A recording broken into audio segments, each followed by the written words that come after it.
Tiger Woods wins Player Impact Program again, according to Rory McIlroy. 8 weeks remain in 2022, which theoretically means the race for the PGA Tour's Player Impact Program is still open. But according to forecasters, specifically, Rory McIlroy, the race has already been called.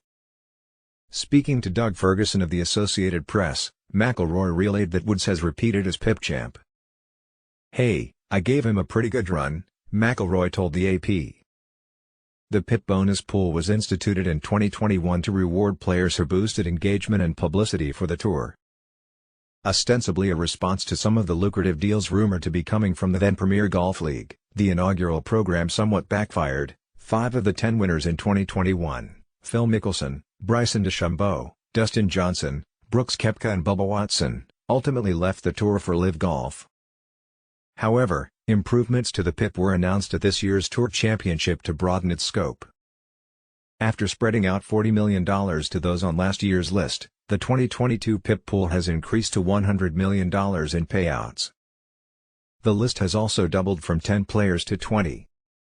Perhaps the most consequential alteration is what making the PIP list does for a player going forward. In 2023, the tour is moving to a new schedule, one in which will feature 12 elevated events, in addition the Majors and the Players' Championship, and a commitment from the game's top players to compete in at least 20 tournaments. A top player will now be defined by the tour as an individual who finishes in the top 20 in the PIP, meaning Make the List grants invites into the tour's biggest events featuring the biggest purses. Woods played just 9 rounds in 2022, although his return at the Masters and possible goodbye to Street Andrews at the Open were among the stories of the year.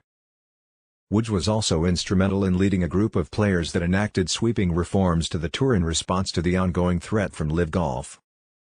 According to the AP, McIlroy, who won 3 times this year and returned to number 1 in the world ranking, finished second on the list. The entire list is expected to be released by the tour in the upcoming weeks.